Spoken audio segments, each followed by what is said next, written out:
This is Sports Talk with Phil Kornblum, Chris Bergen, and Pat Daniel. Sports Talk is heard across the state on radio affiliates of the Sports Talk Media Network and is streaming live on SportsTalkSC.com, as well as Twitter, Facebook, and YouTube.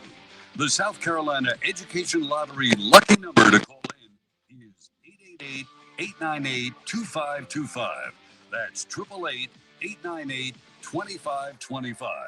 Now, here are Phil, Chris, and Pat with tonight's edition of Sports Talk. Well, good evening, everybody. Welcome to Sports Talk here on the Sports Talk Media Network. Welcome into another busy week of Sports Talk. It's the Monday after.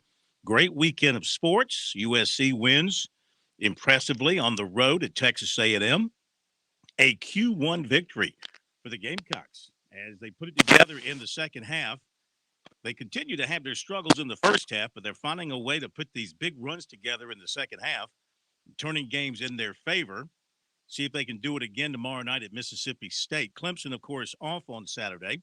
Tigers back in action on Wednesday against Florida State. USC women, of course, they continue to roll. Don't let the final score from Florida yesterday fool you. They dominated that game from the get, 19-3 and 43-17. I think it was at intermission. Another double-double for Aaliyah Boston, who is just what can you say? She's incredible. The consensus National Player of the Year at this point, I would say, as the Gamecocks continue to roll through the SEC and look for another national championship. Of course, the NFL playoffs yesterday were fabulous once again. I mean, come on, the last two weekends, those 6 games, how can it ever get any better? It makes the Super Bowl. I'm glad there's an off week before the Super Bowl. We need time to regenerate the enthusiasm and the energy after the the emotions of the past 6 games. Just incredible. And recruiting, of course, coming down the home stretch for 2022. The traditional February signing day is Wednesday. There'll be a little bit of action for Clemson, and for South Carolina.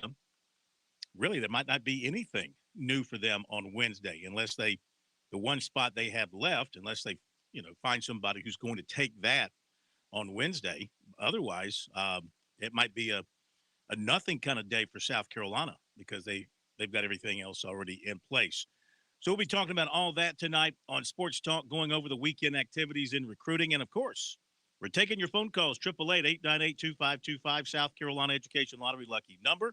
Pat Daniel with us here at our studios in Columbia.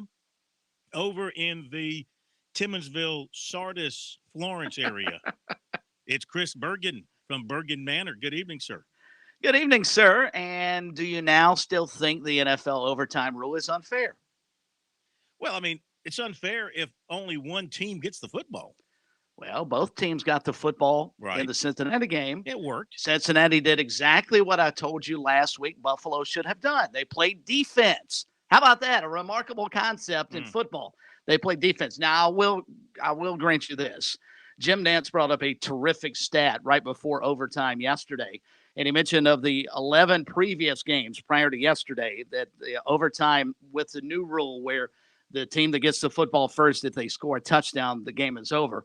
The team that won the opening coin toss had won 10 of the 11. So I'll grant you it's somewhat at least one-sided. There's no question. But that being said, yesterday, the exact same thing that I told you should have happened beforehand. And Kansas City was in a similar circumstance. Cincinnati's defense actually stepped up to the table the last drive of the game, forced the Chiefs back out of first and goal inside the 9-8 yard line with that offense. And they ended up kicking about a 45-yard field goal just to tie it to send it to overtime. And then they get the ball, and they can't do much with it. And Mahomes throws an interception, and Cincinnati, to its credit, drove down the field. And how about Joe Burrow? I mean, the career he has had in the last 3 years, national championship on one of the most dominant college football teams we may have ever seen. Then he goes through a year where he tears his ACL and has to battle all the way back, playing behind one of the most porous offensive lines certainly in the NFL and maybe in the history of the NFL. And they find a way yesterday to win 3 straight games on the road in the postseason to advance to the Super Bowl. I mean, Brad Brownell talked about it earlier today. If you don't know, the men's basketball coach at Clemson, diehard Cincinnati Bengals fan.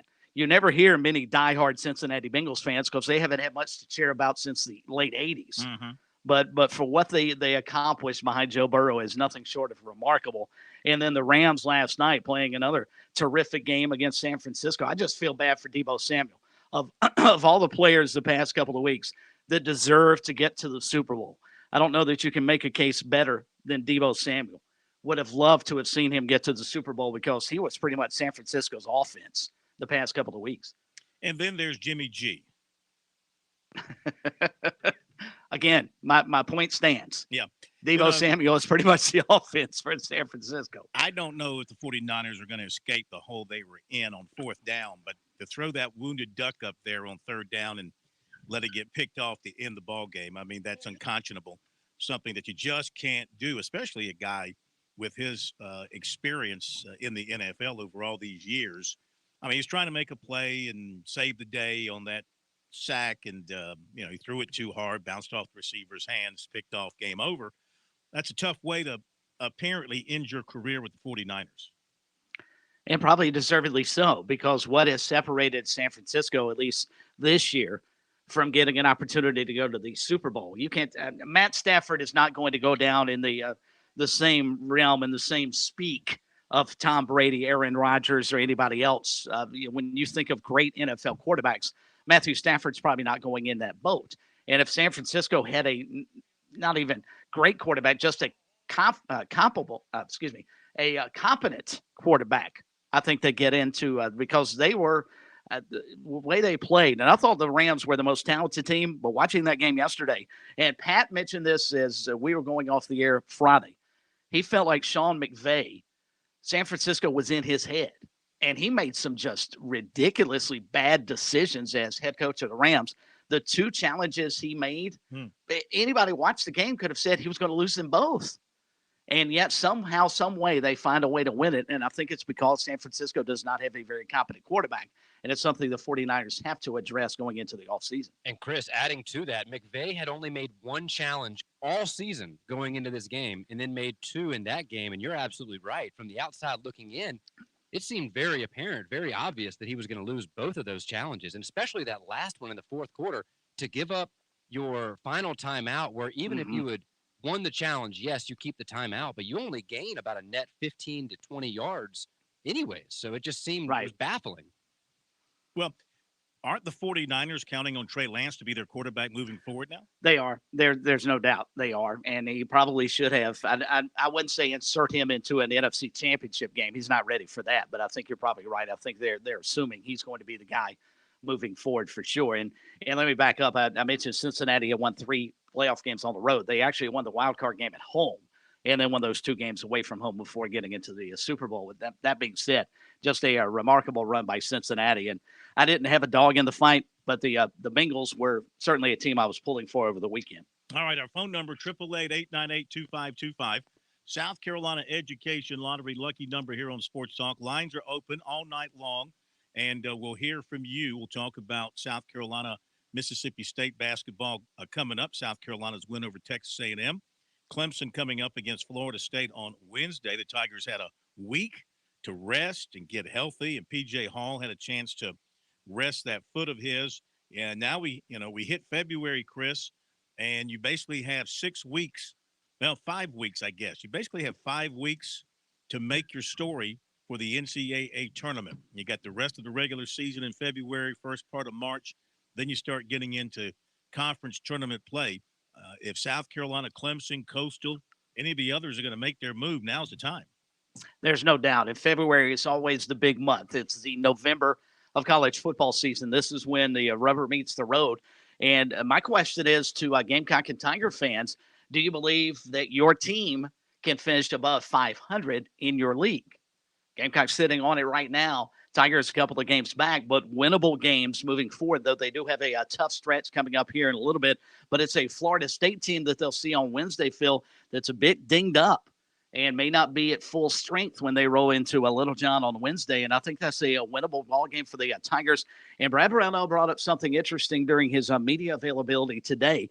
He was asked about how well they've been playing defensively since the Syracuse game. He really liked what they had done against Pittsburgh and certainly liked what they did, even though they lost against Duke. He said, if I had had my druthers, I would have not liked to have had this week off. He felt like they were starting to build some momentum defensively, and he was concerned how they can generate that energy back after having basically a week off. And I guess we'll find out on Wednesday if that's the case. All right, love to hear from you. Go ahead and dial us up. We'll have, of course, lengthy, meaty, juicy recruiting report coming your way a little bit later on. But we're open for your phone calls. Good, bad, ugly, not indifferent. We don't want you to be indifferent. Number 888-898-2525. More than $4.2 billion in lottery proceeds since 2002 have been used to fund scholarships and grants for South Carolina students. Learn more about the lottery's impact at scEducationLottery.com/educationwins. And playing for fun is a win for education. Grab a line and we'll get to you in a moment. I learned that people are just looking for somebody to listen to them. You can't just start cutting somebody's hair and you're going to be quiet the whole time because you're not going to be in business long. The South Carolina Education Lottery has provided over $800 million to help students attend technical colleges across our state, investing in a new generation of entrepreneurs, just like James. Your passion is our purpose.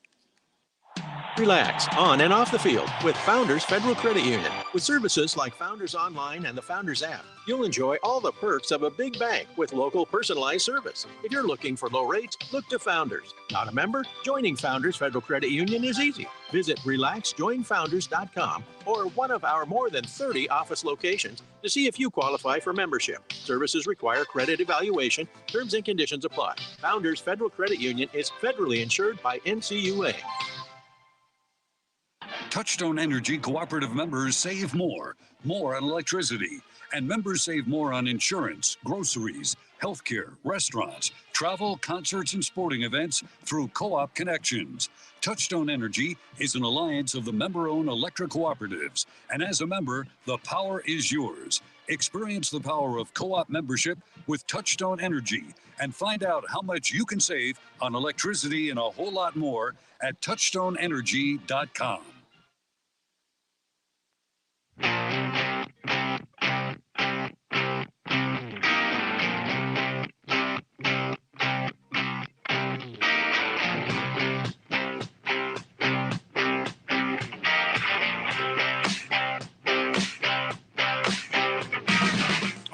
On Sports Talk, and our phone number 888-898-2525. South Carolina Education Lottery lucky number here on Sports Talk. We'll have our Founders Federal notebook for you coming up in just a moment. And I've mentioned this on the show a week or two ago, but I think it's coming to fruition for those of you who are readers of the internet and are a member or fan of particular websites. It looks like starting tomorrow, the Gamecock Central, which has been the rival site covering South Carolina since 1999, will be moving to the On3 network. Wow. On3 has put out a tweet about a South Carolina site that had been a rival site. Unless there's one I don't know about, which I don't think there is. So I think this is now happening. So interesting move there. And again, you know, the Gamecock Central site has become heavily involved in being a middleman for NIL opportunities for South Carolina professional athletes, Gamecock professional athletes. And they've sort of, this is what something that On3 is making a big deal of as well. They're throwing their muscle into the NIL side of things by, you know, reporting on their projections of an NIL value for the high school athletes that they cover, and now when they get into college. So this is where it's going. Just thought I'd pass that on since apparently that is now happening. All right, 888-898-2525 is the phone number. We go to your phones. We'll have some notes coming up. We'll have recruiting coming up. Love to hear from you on this Monday night We go to Taylor in Myrtle Beach up first tonight here on Sports Talk from the beautiful Grand Strand. Hello, Taylor. Hey, Phil, how are you doing tonight? Terrific. How are you? I'm all right. I have a few questions for you. It's kind of out of season, but, looking ahead for Gamecock baseball, do you guys foresee the Gamecocks having a resurgence in their baseball program? If so, what kind of recruits are they trying to get into the program now? And also, what do they need to do to have a good run at the College World Series for 2022? Those are good questions. And you know what? You're not out of season. Baseball practice is underway, began on Friday. Gamecocks had a couple of scrimmages. They'll have a couple of more scrimmages coming up. This is a great unknown USC team, I would say, except for their top two pitchers, Sanders and Bostic, Bosnick. Sanders and Bosnick give them two proven, reliable starters. So that's good. Beyond that, it's a bunch of question marks, to be honest with you. As far as the everyday lineup goes, Burgess behind the plate looks pretty solid. But there aren't many positions around the infield or outfield at this point in time that you would say are settled. I think Andrew Eister will have a starting spot somewhere in the outfield, but there's going to be a lot of new names, and there'll be some platooning going on. They've got a couple of transfers that they'll be counting on to step in and help as well. So this is going to truly be one of those wait and see kind of seasons for South Carolina. I don't know how good. The national pundits don't see them being a top 50 team or a top 40 team for the most part at this point. They can go prove them wrong. That's what you do. You go and prove them wrong. So I'd say they are a big question mark going into this season. They don't really strike me at this point as having that somebody may make me eat my words later on, like Wes Clark. Wes Clark emerged last year as a national power hitter, kind of a star player. They don't seem to have that true singular star player like Caden Grice at Clemson. A guy that just oozes first round talent. I don't know if they have anybody like that right now. Somebody might emerge. Josiah Seitler could be that guy. They're expecting him to be a better all-around player and a better offensive player. So I would maybe count on him. One thing, Taylor, that you will see, I believe, of course, they have a new pitching coach, a new hitting coach. You're going to see a different approach to at-bats. The swinging for the fences up and down the lineup, I think that's going to be eliminated. I think you're going to see them taking more pitches, trying to hit line drives, trying to use speed on the bases, trying to take an extra base. It's going to be a different approach, trying to cut down on those strikeouts and be more selective at the plate. I think that's what you're going to see with this new batting hitter, this batting coach, and the new approach there. So I be honest with you, I mean, right now I could not pin them in for the postseason until I see more, and certainly not Omaha at this point. It's going to be kind of a wait and see deal. That answer your questions? I guess so. Answers all my questions. All right. That's what we're here for. We thank you. Yeah, and we'll get, of course, more conversant about the baseball teams as we get deeper into practice and into the season, Chris. But that's kind of how I see the Gamecocks right now. I would agree. And I think from what we've heard and even on this show from Mark Kingston, their new approach at the plate has to improve their ability to get on base. And this was a team last year that was either feast or famine. They would knock it out of the park or they'd strike out and turn right and head back to the dugout. Mm-hmm. And yet when you strike out as much as South Carolina did last year, and I'm looking at the statistics from last season, 545 times versus 80 home runs. I mean, is that the value you want? I can't imagine you want that big a discrepancy between the amount of times you hit it out of the park and the amount of times you strike out and go back to the dugout. I am more fascinated, though, with regards to South Carolina and its pitching staff.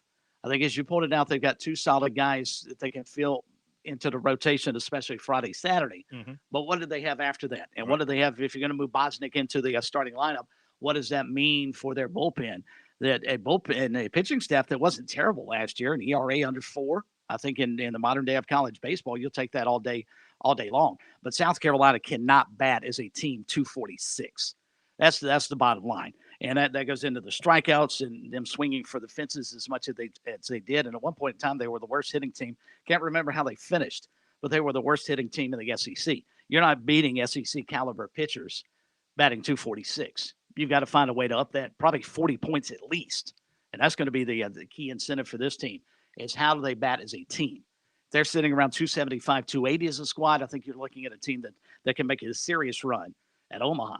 If they're batting 246 again, it's probably a team that may back into a regional, and can they get out of it like they couldn't last year, even though they hosted at home? It's going to be an entirely different story. They've got to put the ball in play. There's no doubt. I think they'll be a good defensive team once again. They were good defensively last year, about 973, 974. I think they'll be good once again. Thank you for your phone call, 888-898-2525. South Carolina's Shane Beamer will have his signing day press conference Wednesday at 2:30. At the same time, he'll introduce new assistant coach Sterling Lucas. Make that 2 o'clock. I'm sorry. 2 o'clock. At 2:30, Dabo Swinney will have his signing day press conference up at Clemson. All right, so we look forward to that. Busy Wednesday ahead. From that standpoint, we continue with your phone calls. Good to have you on board with us. It's a Jersey Shore in Florence. All right, Jersey Shore. How are you, sir? Good to have you with us. Good evening, gentlemen. How are we today?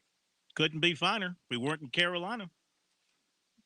Well done. I'll be brief. I just want to make a couple of observations. We have been blessed with some great football playoffs. I got to give it that. I'm going to agree with Chris, though. You know, if you're complaining about losing the coin toss and that's why you lost in overtime, well, guess what? You shouldn't have been in that position in the first place. Offense, defense, special teams, all 1/3 of the game. And I'm a longtime New England Patriot fan, but believe it or not, my childhood team used to be the original Los Angeles Rams, before your time, guys. Roman Gabriel, the fearsome foursome. And I just still cannot understand how the city of Los Angeles can fail to support the Rams. There were as many San Francisco fans in that stand, and they were as enthusiastic as a college cheerleading team. I think they were louder than any Rams fan in there. And after all the corporate seats and after all the game tickets are all given out, this is not going to be any home game for the Los Angeles Rams. You know, you're right. There were a lot of 49ers fans in attendance. L.A. is such a, they're sports fans. I mean, they love their Lakers. I mean, they pack it for the Lakers and support them. And I guess when the Dodgers are going well, and the Dodgers, Rams have been a different story. The teams that have come through L.A., I mean, how many have come through there? It's a revolving door over the years between the Rams and the Raiders and the Rams again. By the way, I do remember the fearsome foursome and Merlin Olsen and who was it? Jack Snow, the outstanding wide receiver. And all absolutely. Yeah. Well done. Yeah. Well, I mean, I used to love watching the Packers play in the old L.A. Coliseum against the Rams, the late afternoon game on CBS.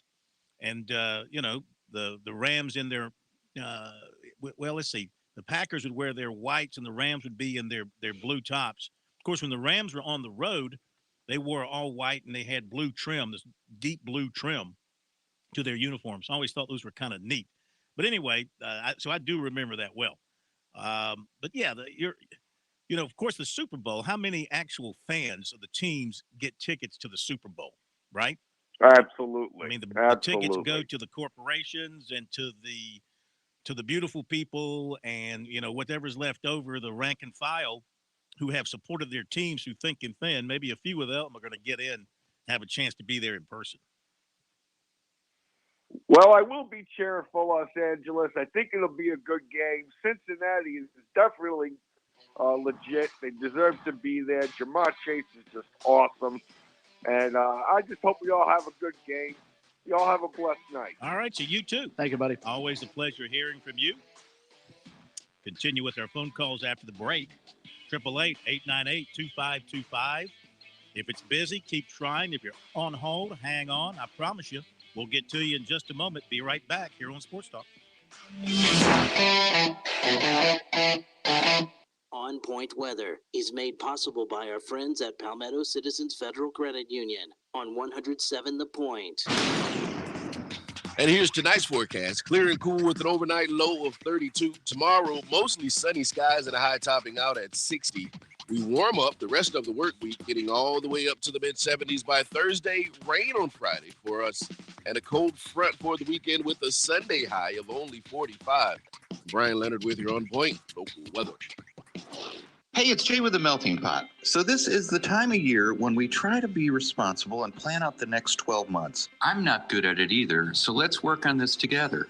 Go and grab your calendar, whether it's on your phone or on your refrigerator. Find your anniversary, your best friend's birthday, your kid's birthday, your spouse's birthday, graduation day, and write in Melting Pot. We're the premier special occasion restaurant in the Midlands, the Melting Pot.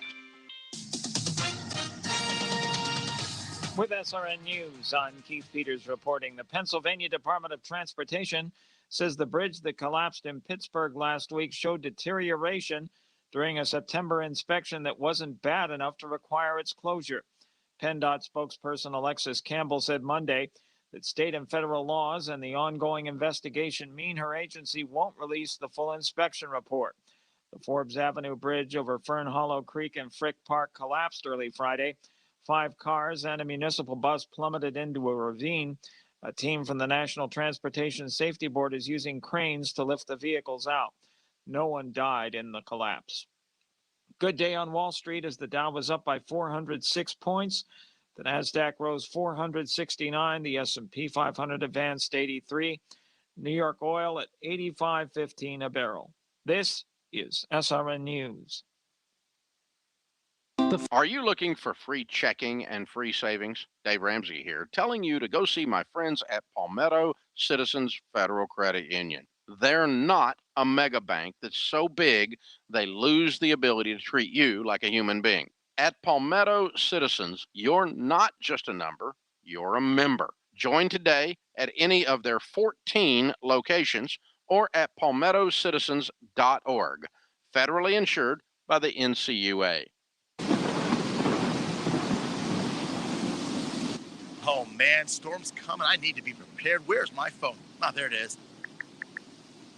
All right, here's the Dominion Energy app with Face ID, and I am ready to go. That's right, folks. If those South Carolina storms hit, the new Dominion Energy mobile app is a must-have. So easy to use and convenient to have around. It's not just for power outages. With this app, you have instant access to all of your energy usage, too. Pretty cool stuff. Take it from me. Be prepared this season and download it today. When you're a military veteran with over 40,000 organizations trying to help you, it can be hard to find the right information. That's why AARP brings together valuable resources to help you navigate your options. AARP.org/veterans. With the free veteran employment and fraud prevention resources, caregiving tools, and access to discounts, AARP, on a mission to support veterans. Visit AARP.org/veterans today. Is that crack in your windshield or your house bothering you? Have you been meaning to have it replaced but just can't find the time? Call Absolute Glass, voted Lexington's best glass shop for 12 years in a row. We repair and replace glass on all makes and models. We're the only local high-end auto glass specialist in the Midlands, and we'll come to you to make the process quick and easy. With new technologies and vehicles, we can recalibrate your vehicle back to new. Visit AbsoluteGlassInc.com to learn more about our auto, home, and business glass services. Just remember, if you can see through it, we can do it. Hey, Tiger fans, 2022 Clemson baseball season tickets are currently on sale. Coach Monty Lee and your Clemson Tiger baseball team open the season on February 18th, and you can be there for every game by purchasing your season tickets. Home series include matchups against Miami, Florida State, NC State, Georgia Tech, as well as our annual home games against South Carolina and Georgia, and many more. So log on to ClemsonTigers.com to purchase your Clemson baseball tickets and come back home to Clemson. A well-regulated humidor being necessary to the preservation of a cigar, the right of the people to keep and enjoy cigars shall not be infringed. For those who love a great cigar and want to spend time with others who are like-minded, the Cigar Militia offers the experience you're looking for. We're located in the Colonial Village next to the Melting Pot. The Cigar Militia offers exceptional cigars from around the world, staff to assist in your selections, private cigar lockers, and a lounge where members can relax and enjoy.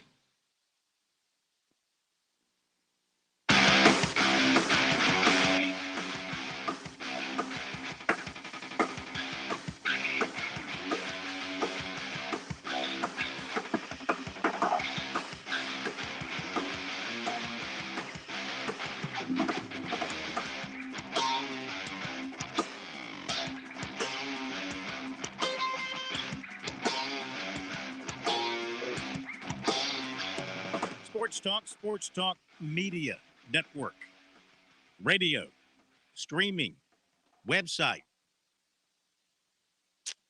Our phone number written inside rest areas, in the restrooms, in the Portal John, whatever. Is that a good or a bad thing? We should actually be in the Portal John. Very simple. For a good time, call 888-898-2525. There's no question we should be inside every Porta John in NASCAR. Darlington's got to do that for us. We've got to get KT on the program and say, Gary, in every porta potty that you have, you've got to print the Sports Talk phone number. Absolutely, for a good time. KT, by the way, best wishes. Had a little knee replacement surgery, so he'll get that 42-inch vertical back that made him so no doubt so famous there when he was a star at Western Kentucky back in the day.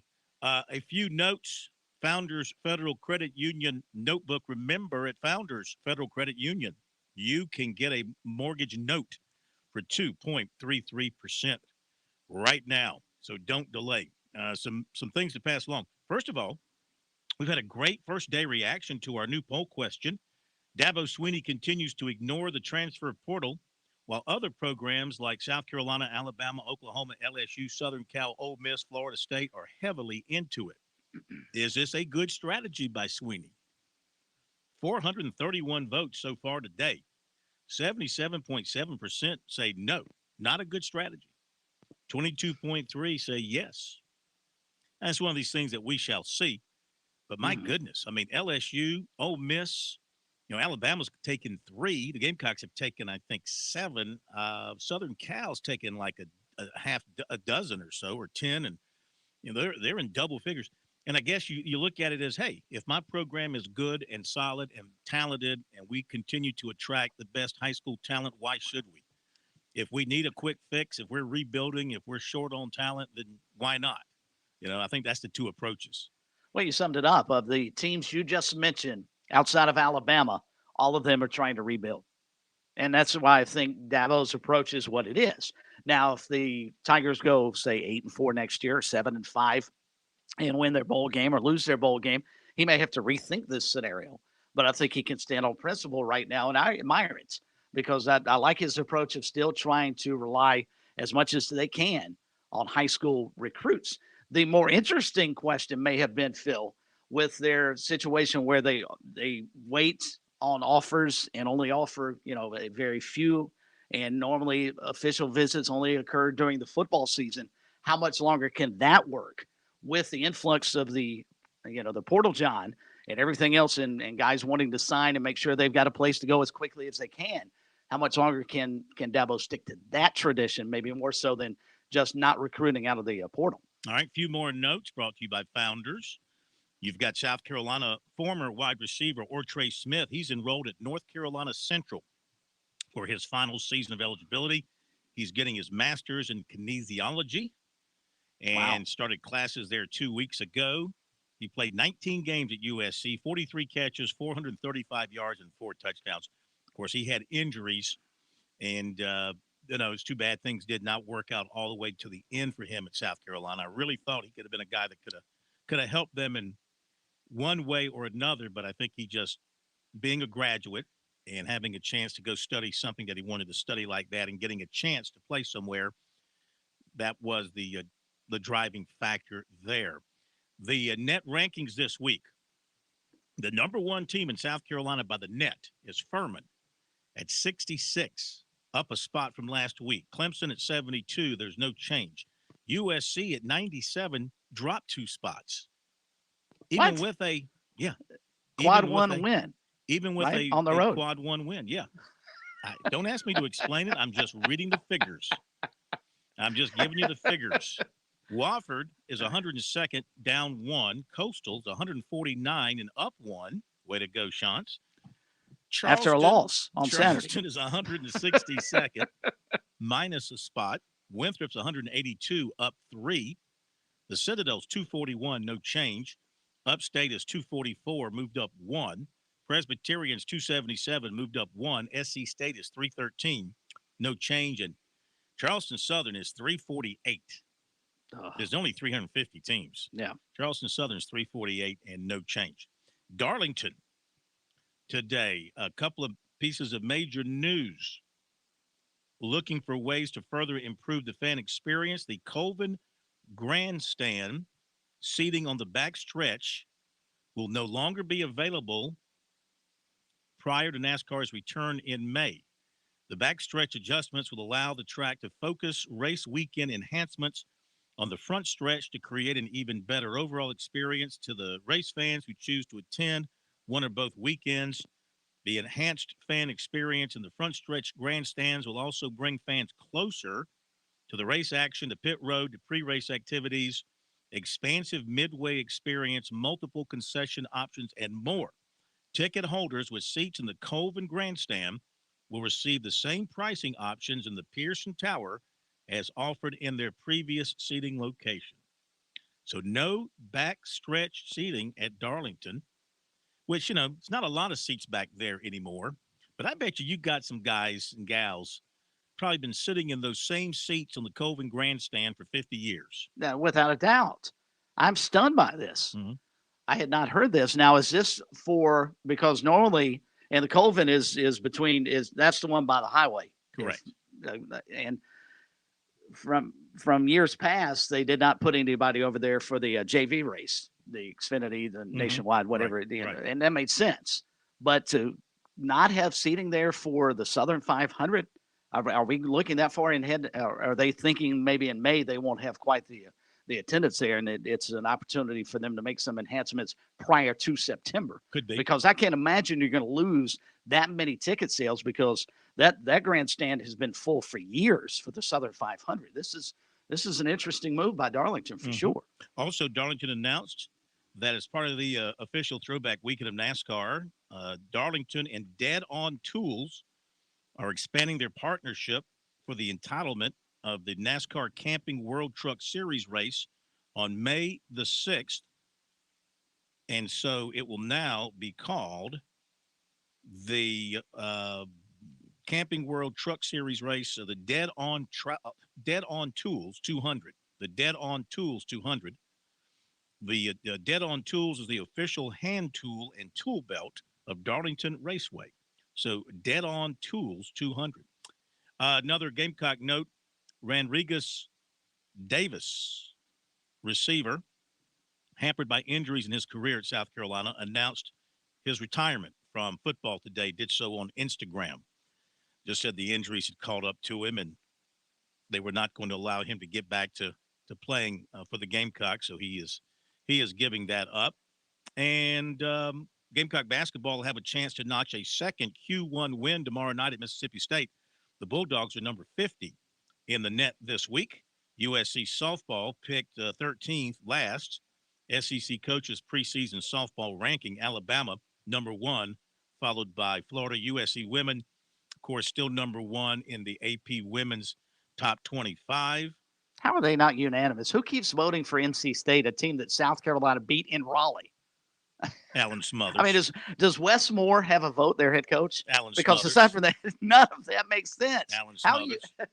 How the Gamecocks aren't unanimous number 1 is ridiculous. Between his sips of bourbon, he's voting NC State number 1. USC is 1. Stanford is 2. Let's do this. USC is 1. Stanford 2, beat them. NC State's 3, beat them. In Louisville 4, Indiana 5, Michigan 6, Tennessee 7. will have a chance Have to I beat played them. Yep. Arizona 8, Baylor 9, Connecticut 10 beat them. Mm-hmm. All right, back to the phone calls. We'll give you some more notes later. That's the Founders Federal Notebook here on Sports Talk. Get back to your phone calls as we go to Keith in Camden with us next. Keith, welcome in. Good to have you with us. Good afternoon, Phil, Chris. Hey. Hope you're doing well. Indeed. We are. Good. Just a comment on about Dabo. I'm a Carolina fan, so this is kind of unbiased. When you think about it, I mean, for years, he's just brought in talent, allowed them to grow and develop. And there's not a lot of difference in all these people bringing in a guy for one last transfer year. I think it kind of balances out. I think what he's doing is fine based on the way they recruit and the talent they have. I think it's a good idea, but that's not the reason I called. The reason I called is we always talk about football, 3 phases of the game: offense, defense, special teams. Well, they need to add a category for that: coin toss. When is the NFL going to do something about that? I mean, it's crazy. We play the whole season and then we get in a situation where a game comes down to that. Why don't they just play a whole quarter? I don't get it. I'm with you. I mean, I think, and I hear Chris's argument and others who say, again, well, the defense can go out and stop them, but like Cincinnati did yesterday. They didn't win the coin toss and won the game. You cited the stats. I did. Jim Nantz cited. I mean, the stats are overwhelmingly in favor of the team that wins the coin toss, and he's right. Keith's right. That's too much weight on the coin toss. You know, it really is. Teams that win the coin toss win the game. I mean, play the game out. That's what people are there for. But look, you can't use that because what happened last week with the coin toss? Yeah, I mean, no, I agree. I don't care how long it takes. These guys are mercenaries, okay? They're paid warriors, and if they have to play 5 overtimes of 10 minutes each and they're dragging their tongues and they're playing on one leg each, so be it. That's what they get paid millions of dollars, and they're in that arena for. Okay, so what would your solution be? Are you? They all have to have MRIs of the brain and surgery afterwards. Play it out. So play it out to what extent? I mean, how far do you want them to go? There's a winner. You had a winner in both overtime games that we've discussed. Okay, you got lucky. It worked. No, I got a team that actually realized the defense is part of the game. If the rules were fair, all right, because again, as I said when we talked about this last week, you win the coin toss. You got the ball at the 35, let's say. You drop back to pass. You throw a ball down the field. The defender goes up to defense it, and he touches the shoulder of the receiver. Flag. Ball's at the 15. 2 plays later, you're in the end zone. Touchdown. Goodbye. Okay, that's not an overtime problem. That's the pass interference rule. It's bad. But the problem is it is part of the officials will flag you for breathing on a receiver. You know that. I agree. I think the pass interference rule in the NFL is bad. I'm sorry, Keith. Hey, Phil, yeah, we're not going to win this argument tonight. But I've won it. I've already won it. That's a W. Yeah. Well, I'm with you. Look, I thought we had 2 spots left recruiting-wise at South Carolina. So when you get to that segment, talk about that. Well, I'll do it right I now. I heard you earlier say 1. Right. And I'll do it right now. I think some people are confused. Maybe I'm confused. I don't think I am. Maybe Shane Beamer will straighten us out. Straighten me out. But I've got the Gamecocks with 31, and they can have 32. Now, I'm including Zeb Nolan. Zeb Nolan's got to count in a class because he went on scholarship back in August. Or whenever he took off the GA wardrobe and put on the football pants, he became a scholarship athlete. So he has to count, and I believe he counts in this class. So he takes up a spot. So with their commitments, that is correct. With their commitments and their transfers, and DeQuandre Smith is counting in this class. Maybe others don't have that, but his coach told me last week he'll be signing Wednesday at 12:15, and he was upgraded from a gray shirt to a scholarship now guy. So he counts. So well, I didn't know that. So Yeah. that's right. That puts it at 32. Well, no, that puts him at 31 with 31. spot. Yeah, with 1 spot. One And, spot. You're going to talk about the guy that came in this weekend as a receiver. Yeah, I don't have much to tell you because he doesn't take phone calls. So he came in, Oh, he okay. came, he You saw, think he I need left. to call him? Huh? You think I need to call him? Do you want to call him? Yeah, I'll call him. Hey, I'm sure. Listen, there's so much Let's recruiting put his going phone on. number out, Phil. There's so much recruiting going on by fans today via the internet. Why don't you just call him and beg him to come to Columbia? There you go. You won't be any different than anybody else. Look, enjoy y'all show. All right, man. You too. Appreciate you. Thank you so much. Put his phone number out there. I guarantee we'll get a response by tomorrow. It's ridiculous. I mean, it really gets under my skin to see people out there actively communicating with these players about coming to their schools. It's out of control. Agreed. I guess. I mean, that's the new world of recruiting. I mean, recruiting should be between the player, his family, his high school coach, and the college recruiters, and everybody else should butt out. Butt out. It's not your business. It's not my business. It's not Rivals. It's not 24/7s. It's not On3. It's not anybody else's business. Butt out. Be back. I'm attorney Jim Corbett. I love sports, and I've helped people for over 30 years. Contact me at jim@jimcorbettattorney.com when the insurance company won't pay your claim or you have complicated issues. Some other business causes your business to lose money, jim@jimcorbettattorney.com. When you lose a relative and find out you got cut out of a will or don't get what was promised. When you have serious injury, like from a wreck or mishap or on the job, jim@jimcorbettattorney.com. Stay tuned. More Sports Talk is coming up on the Sports Talk Media Network. All South Carolinians aged 5 years and older are now eligible for the COVID-19 vaccine. For help finding a vaccine location in your area, visit scdhec.gov/vaxlocator or call 1-866-365-8110. COVID-19 vaccines are free and don't require ID or insurance. Visit scdhec.gov/vaxlocator or call 1-866-365-8110 to find a vaccine location near you.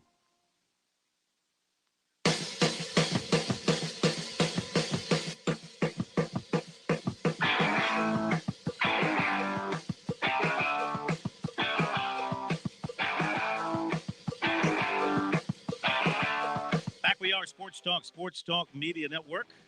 888-898-2525 is the phone number. Recruiting coming up in our second hour. I want to mention this. We'll get back to your phone calls.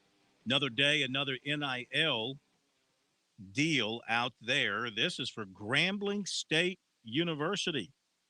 Pete Themmel reporting, a source, Grambling State is going to announce an NIL deal for all of its scholarship professional athletes. He wrote student athletes. I call them professional athletes, where every Grambling athlete receives annual income for their NIL deal. The deal is believed to be the first of its kind. So Grambling athletes will receive annual income for their NIL deal. The income amount is unclear, he writes. The school has a commitment from two companies, Urban Edge Network and Athytt, ATHYTT, to provide income for all Grambling athletes. This, he writes, should help Grambling's new coach, Hugh Jackson, as he starts to build a program. So you got two companies putting up the money, and the athletes now will be paid annual income for their NIL. I don't know exactly what that means, annual income, but there you go. That's the next layer of this thing. So another school setting up a NIL deal for their athletes, and that was what we were told was the big no-no when this all started. Yeah, that's true. That's true. Absolutely. By the way, quick point. Well, let me say this. Let me say this. The schools can educate and they can work with the athletes somehow, some way. USC's done that. They've got something in their administration. I think Clemson does too, and they're working with an outside company. So there are things that schools can do to help their professional athlete get their hands on their money without the school itself going out and making and brokering the deal. I'm not saying, so if, is Grambling brokering the deal? I don't think they can do that. Sounds like it. That sure sounds like but it. They've got BYU did that too. Remember? Well, yeah, I know they. But again, is that just such a fine line there? What we're no talking doubt, about? No doubt. No doubt. All right, you had something else? No, I was just going to point out, if you're looking for a really good college basketball game in the state tonight, Wofford and Mercer coming up at 7 o'clock tonight. That ought to be a terrific in-state basketball game. It's over in Macon. Starts at 7. Okay, we'll keep our eye on that. Howard and South Carolina State tonight over in Orangeburg. Since you brought it up, that's the other game tonight involving state teams. Let's continue with our phone calls, 888-898-2525. We go to Andy in Columbia. Andy, welcome in. How are you? Good to have you with us. Good evening, fellas. I hope y'all are doing well. So far, so good. Couple of things. I think one of your polls a week or two ago, you were asking who the best coach in the state was. Correct. That was actually last week. Coach of the year. Coach of the year. You left off Coach Jeffries, who I think is the coach of the state, considering he won the national championship. How can you deny You mean that? Coach Pugh? Coach Pugh, I'm sorry. Yeah. How can you deny him that, especially the way he slapped prime time around? Yeah. You know, and put that athletic duck right up his butt. Wait a minute. No. Wait a minute. He was on the He poll was in the question. poll. Yeah, he was one of the 4. Yeah, he was one of the 4. Oh, he was? I thought you kept him out of the poll to start with. No, you're thinking of Coach Knight. Coach Oh, Todd from Knight Newberry. at Newberry. Only because to use a poll question on Twitter, you're only given 4 slots. So I just ran I out of don't room. know. I don't do social media, so I have no idea about Good that for you. stuff. Good for You're you. better off. It's the evilness of the world. That's why Okay. your mind is healthy. Another couple of questions. I know you left your wallet at home when you went to lunch with the doc, right? As you always do whenever you go to lunch with someone else. How'd you know he picked up the tab? Corn, it doesn't matter who it is. If you That go out, is everybody not calls true. your nickname's Alligator Corn. That is not. I went to go and pay, and he had already stepped up to the please. register and said, "I got it." He is a I've doctor, been you know. to He is a Dr. doctor. Cooley Miller He's a about doctor. your time. He's an NFL vet. You know, he's Yeah, got all right. kind of money. He Should we sweats ask money. Corey He how many perspires meals money. how many meals Corey bought you when y'all were in Omaha and spent that long time in Omaha together? Not a How single many one. meals did Not Corey a single one. Oh yeah. We went to the Drover, and he bought the 45-ounce T-bone, and I bought the 12-ounce. So you know, I paid for my own. He had the 45-ounce T-bone. That was still okay. It was still mooing when it was on the plate. Okay, couple things. Kansas City yesterday. Well, let me say this first about this overtime thing. Phil, if you had your way, Kansas City and Buffalo would still be playing. Absolutely. Okay? Play it out, baby. I don't care. Let your tongues drag. I don't care if every one of them had to leave by ambulance. You keep playing until there's a winner. We'd have to push the Super Bowl back a couple of weeks because they still hadn't finished the divisional rounds. Andy Reid yesterday. No one's mentioned this, okay? People's mentioned all the dumb things they did at the end of the first half and not scoring a touchdown.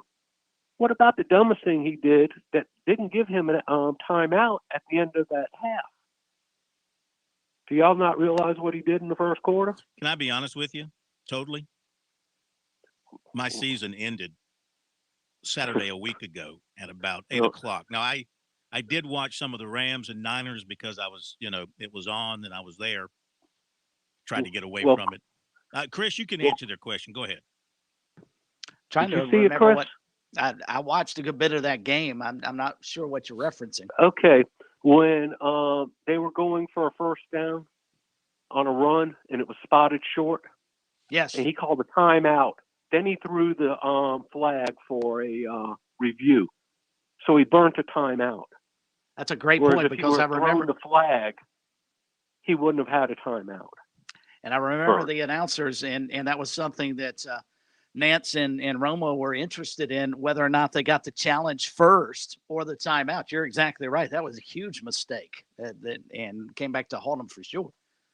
Yeah, no one's mentioned that. Do you think this is one of the reasons the enemy might not be getting a head coaching job is because of kind of like these things that you see, happen within the framework of the offense of the Kansas City Chiefs? Guilt by association? I mean, what do y'all two think? He's had his chances. He's interviewed quite a bit. His name is up for some jobs now. I don't know why he hasn't gotten an opportunity, to be honest with you. If he's the one who's getting the credit and is the guy who's the driving force behind that offense, of course, how many Pat Mahomes are out there that he can go and coach at his next stop, you know? He's lucky, he's blessed to have a quarterback like that he can run his offense through. Andy, we got to hit the top of the hour break. We appreciate it. We'll be back. By the way, before we do what's supposed to happen here, thank you for pushing the button. I thank you. Programming thanks you. America thanks you.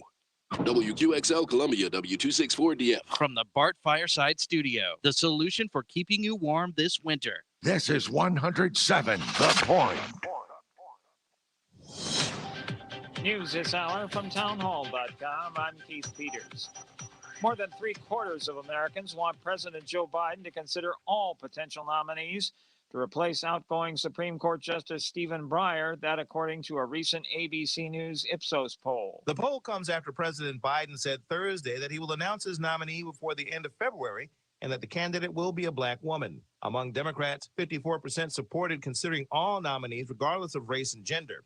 Just 23% of those polled wanted Mr. Biden to restrict his list of nominees to black women. The poll, which was conducted January 28th and 29th with Ipsos Public Affairs Knowledge Panel among a random national sample of 510 adults, also found that 43% believe the Supreme Court is partisan and that justices rule, quote, on the basis of their partisan political views. Bernie Bennett reporting. Russia accused the West on Monday of whipping up tensions over Ukraine and said the U.S. has brought pure Nazis to power in Kiev as the UN Security Council held a stormy and bellicose debate on Moscow's troop buildup near its southern border. Speaking to reporters after the Security Council meeting, U.S. Ambassador Linda Thomas-Greenfield says they gave Russia a chance to explain their actions. They didn't give us the answers that any of us would have hoped that they would provide. So we hope that they continue along the route of diplomacy. She says Russia's growing military force of more than 100,000 troops along Ukraine's borders was, quote, the largest mobilization in Europe in decades, adding that there has been a spike in cyber attacks and Russian disinformation. On Wall Street, a good day as the Dow was up by 406 points. The Nasdaq rose 469. The S&P 500 advancing by 83, and crude oil up $1.33 to close at $88.15 a barrel. More at townhall.com. Thinking about life insurance? What if you could make one free phone call and learn your best price from nearly a dozen highly rated, price-competitive companies? Well, that's exactly what happens when you call SelectQuote Life. For example, George is 40. He was getting sky-high quotes from other companies because he takes meds to control his blood pressure. But when I shopped around, I found him a 10-year, $500,000 policy for under $25 a month. I'm SelectQuote agent Dan Savino. And believe me, if SelectQuote isn't shopping for your life insurance, you're probably paying too much. For a free quote, call 800-523-3771. That's 800-523-3771. 800-523-3771. Or go to SelectQuote.com. Since 1985, we shop, you save. Get full details on the example policy at SelectQuote.com/commercials. Or price could vary depending on your health, issuing company, and other factors. Not available in all states. Lebanon accuses Israel of spying. Correspondent Felice Friedson has an update.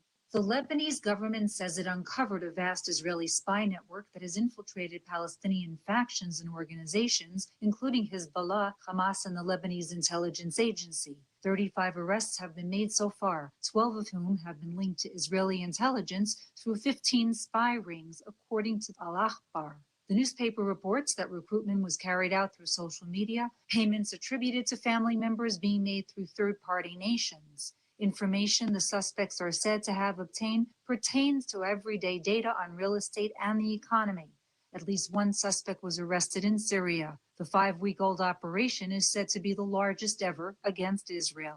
I'm Felice Friedson, Town Hall News, Jerusalem. More details at themedialine.org and srnnews.com.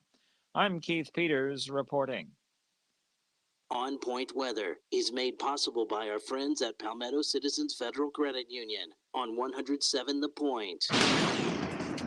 And here's tonight's forecast. Clear and cool with an overnight low of 32. Tomorrow, mostly sunny skies and a high topping out at 60. We warm up the rest of the work week, getting all the way up to the mid-70s by Thursday. Rain on Friday for us, and a cold front for the weekend with a Sunday high of only 45. Brian Leonard with your On Point local weather. WQXL Columbia, W264DF. From the Bart Fireside Studio, the solution for keeping you warm this winter. This is 107 The Point. Ooh, you shouldn't have pressed that button. Oh. Now you get this.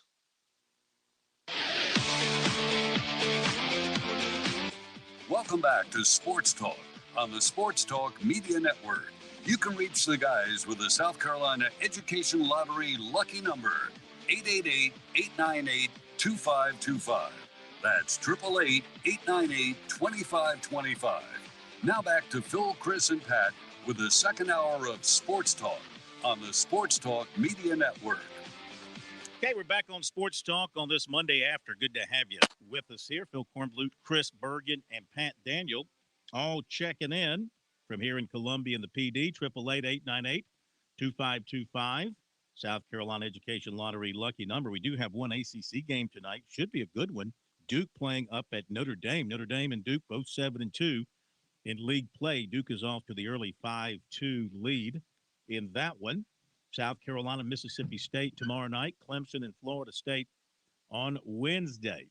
Let's continue with your phone calls. We've got recruiting coming up in a couple of minutes, so stay tuned for that. Wade in Florence, next with us here on Sports Talk. Wade, how are you, sir? Good to have you with us. Hello, Wade. Can you hear me? Yeah. Or should I have gone to, is this right, Wade? Just Wade? It's right. I'm sorry about that, Wade. You're from Blue Ridge. I miswrote Florence. Oh, my bad, Wade. Go ahead. Good deal. Good deal. I was going to correct you. That's okay. How are things up there in the upstate? Oh, they're going good, man. They're going great. Beautiful day. Beautiful day. Mm-hmm. I wanted to talk. I heard guys earlier, y'all mentioned some Clemson baseball, and you were talking about Caden Grice and all.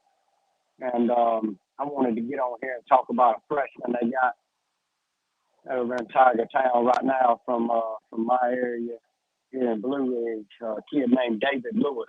Okay. What Grice did last year, I think he's going to do this year. He is crushing the ball right now. In the fall, he went like 6 for 11 with 2 home runs, like 8 RBIs or something, and he led the team. He's a true freshman, but he led the team in the end scrimmage at the end of the fall. And I don't know how they're going to work him in. I think they're going to work him in at DH maybe and kind of, pattern it off and work him in slow. But the best way to describe the kid is David Ortiz from the right side of the plate. Wow. That's a pretty hefty comparison there, my man. Pretty hefty. Oh, yeah. When you see him swing the bat, you'll understand. He's a mammoth of a kid. He's 18, 19 years old, about 6'2", 230, 220, something like that. Barrel chest. And then there's another kid, too, that is from South Carolina. Billy Amick, I think his name is. Right. From the lower part of the state. I think he's going to be a third baseman, and he's a freshman also. And he's another big one that's killing the ball. Well, let me ask you this. You're obviously dialed into Clemson baseball. Yes, sir. Bad year last year, losing record, no postseason. What is your projection for this year? What do you think?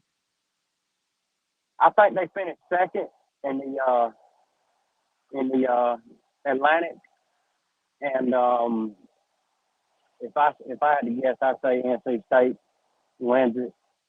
But I think within the next 2 or 3 years, Clemson baseball is going to be back on top. They're going to be in the World Series, and I'm projecting it. I know this is big talk, but I say they got 3, if not 4, first rounders on the roster right now.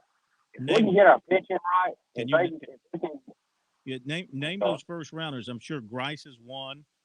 The pitcher, right. You're probably saying the pitcher. Yep, and Lewis and Emmett, both of those.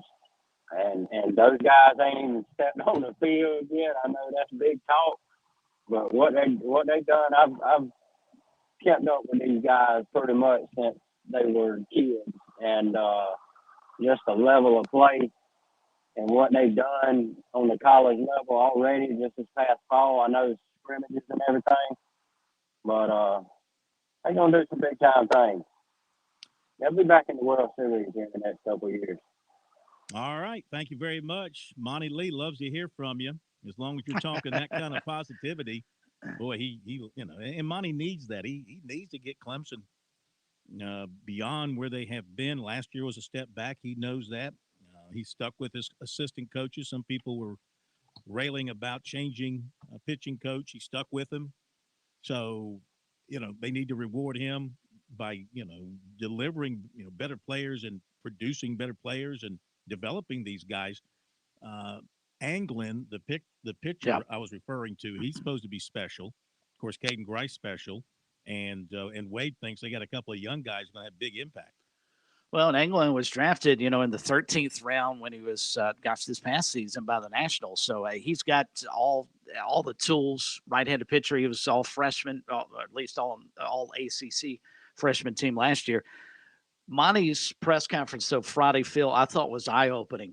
He has really put the screws to this team and turned them loose at the same time, because he's basically gone to his players and said, look, if I have to keep leading you guys, we're going to continue finishing way below where we're expected to. And quite frankly, if that continues, unfortunately, and we all love Monty Lee on this program, he's not going to be the head coach any longer. I think he got to his upperclassmen and said, good teams get led by coaches. Great teams are led by the players. And he talked about when they came back after the Christmas holidays, the players, the first day they could report was January 3rd. And I think he mentioned Clemson didn't even start school until like a weekend and a half later. And all the players were back getting in the weight room, hitting on their own, doing all this kind of stuff. And he talked about how they were cleaning it. They've gone back to the basics. Clean up the locker room. Don't leave your dirty jersey around after practice, and all the little things that go into what he believes is a leadership role that's going to develop the team. And I got the sense that he didn't feel the leadership on last year's team was very good. That's the reason they finished below 500. So I think he took a lot of what happened last year and sort of self-scouted, if you will. It wasn't a situation where, we're not doing things the right way and we just didn't win because we got beat by better teams. I think he felt like they weren't doing things the right way. And so they've gone back to the basics, and I think you will see a much improved Clemson team. Now, 2 or 3 years down the road, are they going to be back in the World Series? That remains to be seen. I mean, we've seen some of the great teams in the country go through here. I can think back to the Coastal team that South Carolina knocked down the Super Regionals the first year they won the national championship. Gary Gilmore, I think, would tell you that team was better than one he won a national championship with. And how many great teams does Ray Tanner had when he was the head coach at South Carolina that never made the College World Series? That's lofty expectations and a really tough thing to do. That's like sitting here right now and saying XYZ teams will make the Final Four. Auburn looks like a Final Four team, Phil, but once they get into the NCAA tournament, it's a crapshoot because it's matchups. Same thing when you get into college baseball. You've got to get into the regionals, and then after that, just see what happens. But I think that's obviously the first goal for the Tigers this year is getting back to the regionals. And guys, let's not forget another highly regarded freshman on this baseball team who's currently recovering from an ACL while playing football for the Tigers, and that's Will Taylor, who many people who from right here in the Midlands at Dutch Fork, who most MLB draft scouts projected as a first-round draft pick this past summer. The reason why he slipped to the 19th round as he did was because he was up front with all those MLB scouts and with the fact that he fully intended to play collegiate sports at Clemson. But he's Coach Lee has already said that he's expecting Taylor to return to the diamond sooner rather than later. So that's also quite a baseball player for the Tigers this season. All right, 888-898-2525, South Carolina Education Lottery lucky number. Another note here from the Founders Federal notebook for today. Eric Wolford on the move again. This surprises me. Hadn't heard this being kicked about, but the former Gamecock offensive line coach who spent a year at Kentucky is leaving Kentucky to become the new offensive line coach at Alabama. Chris Lowe from ESPN reporting that earlier today. So That's a big move. And, of course, the other big move in the SEC was the offensive coordinator at Auburn, who had just come in from the Seahawks a few weeks ago. And he is stepping down for what he called personal reasons. So Auburn is in the market for an offensive coordinator once again. They've already lost their defensive coordinator. Now Austin Davis is leaving, and he put out a statement about, again, personal issues, personal matters, forcing him to step away as much as he hated to. And the Panthers are adding James Campen as offensive line coach. He's a veteran coach, 57 years old, and he was most recently with the Texans. He spent 15 years with the Packers, coaching offensive linemen from 2004 through 2018. So he has a background with the Panthers' new offensive coordinator, Ben McAdoo, who, of course, was with the Packers at one time as well. So, hey, you know what? If you're the Panthers, you want to get a little taste of greatness, hire somebody who has a Packer connection. He's inheriting a mess, though. He's not working with the same offensive lineman that he got with the Green Bay Packers. No, but it's a step up from the Texans. Well, that's true. There's no question that's true, but not much. Yeah, not much at all. And this is obviously a ploy to try and keep Matt Rule in check for this season. I saw some stuff over the weekend that he was actually contemplating perhaps going back to college. Mm-hmm. I think Matt Rule realizes what the rest of us do. He's not cut out to coach in the NFL. Well, he's going to get one more year, I think. I mean, Yeah, what job no is question. out there in college now, unless Harbaugh? Minnesota and Harbaugh, that talk was hot over the weekend. If he leaves Michigan, would they go after Matt Rule? I don't know. It's a tough time to be changing coaches if you're a collegiate program, but I guess if you have to, you have to, Pat. Well, speaking of that right there, how about Auburn today with offensive coordinator Austin Davis saying that he's intending to step down as offensive coordinator there? Oh, we just spent 2 minutes talking about that. For our listeners, I have to take Turn off my Pat's headset on. and build our commercials. I mean, Pat's looking at me like, hey, guys, I'm breaking some news here. I've got news. Can Pat not hear you talking in the studio, Phil? I don't think he can. No, I have to take off my headset to build our commercial He breaks just for our ignores. listeners there, and it just completely goes over me. I apologize. Have you heard about the Lindbergh baby there, Pat? Huh? All right, let's go to Stan, the Tiger Man in New Ellington. Help us get out of this mess. Hello, Stan. How are you? We got it, Corn. I'm like you. I don't have a dog in the hunt. I'd have heaped rather seen Rogers and Brady play and man it out. But I'm still with you about the offense ought to have a chance, man. The last time I checked, like I said, I played sports. You got an offense and a defense. Yep. Just because the defense don't hold them, that don't give you offense a chance. And as big as that is, they could stipulate it. They wouldn't have to go to full 14 minutes. They got a touchdown. They could do like college and make them go for the 2 point. Mm-hmm. And then, I ain't going to tie up long on that, but here's a question I want to pose on you and Mr. Chris. Chris, you expounded about that defense, ain't you, buddy? Hey, but made me look good over the weekend. There's no doubt. I tell you what, you got to give Burrs his prop, but here's what I'm going to throw y'all and get off there and listen. Who do y'all actually think, which team's going to win and why? And I'll get off and listen to the air. Thanks for the show, and I appreciate y'all, and God bless. Yeah. Well, if I remember correctly, I put this out last night. I think the Rams opened as 3.5-point favorites. And I think I'm going to go with the Rams. I mean, Stafford is good enough. He really is. I mean, I know Burrow is all the rave right now, but I think Stafford's plenty good. They both have, in Chase on one end and Higgins on one end there with Cincinnati, 2 great receivers. But Cooper Kupp, man, my goodness, that guy is incredible. And the tight end with the Rams, very good. They both have excellent running backs. I'm just this would just be a hunch call, but I think I would take the Rams, and I think I'd be willing to lay the 3.5. I think there'll be a touchdown. Unless is this thing going to come right down to a kick like everything else? It might. Of course it is. You think it's going to come right down to a kick? I would think so, just by the way the past 6 playoff games have been. But I think, Phil, the biggest concern, if I'm a Cincinnati fan, is how does my offensive line, which has really, really struggled, though I thought it played really, really well yesterday against Kansas City. I don't know how it holds up against arguably one of the, if not the best defensive fronts in all the NFL, especially with Aaron Donald. Can they keep him off of Joe Burrow? And that's the problem. I don't know that Cincinnati is going to be able to run the football. San Francisco couldn't yesterday, and that's San Francisco's bread and butter, and probably the reason they couldn't win the game yesterday is they couldn't run it against Los Angeles. I don't know how the Bengals run it against the Rams either. Plus, it's as one of our callers pointed out earlier, I don't know that I think Jersey brought this up. I don't know that it's home field advantage for the Rams, even though they'll be playing in their building. So I don't give them an edge there at all. I think the Rams defensive front is going to cause way too many problems for Cincinnati's offensive line. I think that's the difference. All right. Appreciate the phone call. So I like the Rams and you like the Bengals? No, I like the Rams, too. I like the Rams. Yeah. See, I'm not I think the listening Rams are talented across the board, especially on the defensive front. Yeah. The defense there. And I mean, keep in mind, you talk, and the Rams have a great pass rush. And wasn't it in a playoff game where Burrow was sacked like 9 times or something? Yeah, 2 weeks ago. They still won, but they lived in his garage the whole game. All right, we'll be back. Take more phone calls in a moment.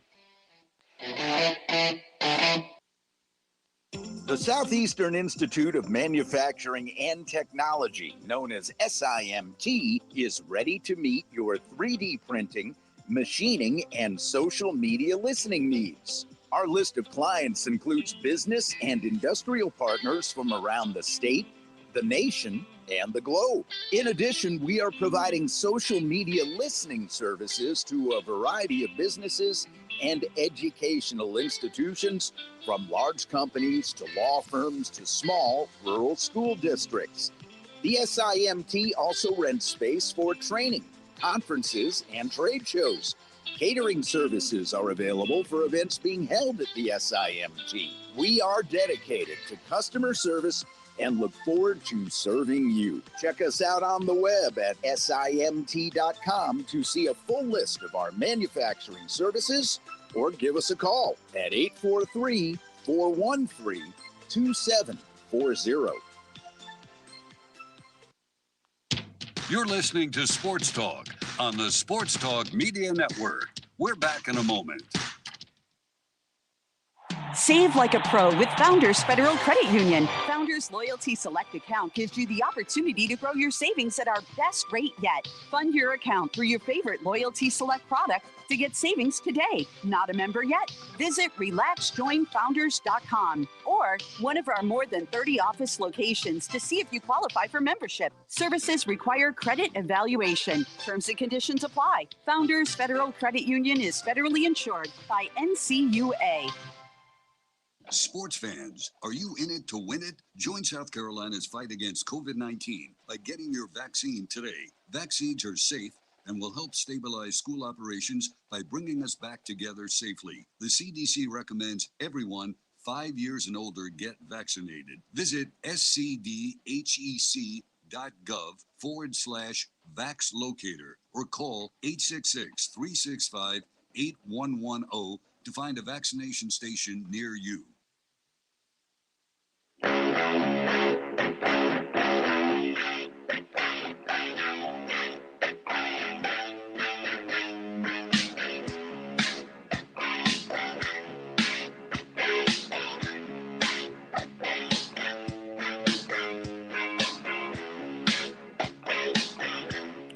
Everybody, a couple of more notes here. Founders Federal Credit Union notebook on this Monday night. Of course, Monday always got a lot of news notes to pass along. The men's AP top 25 for this week.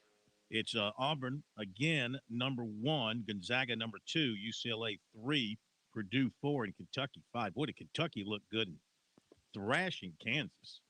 Then you've got Houston, Arizona, Baylor, Duke, and then Kansas at number 10.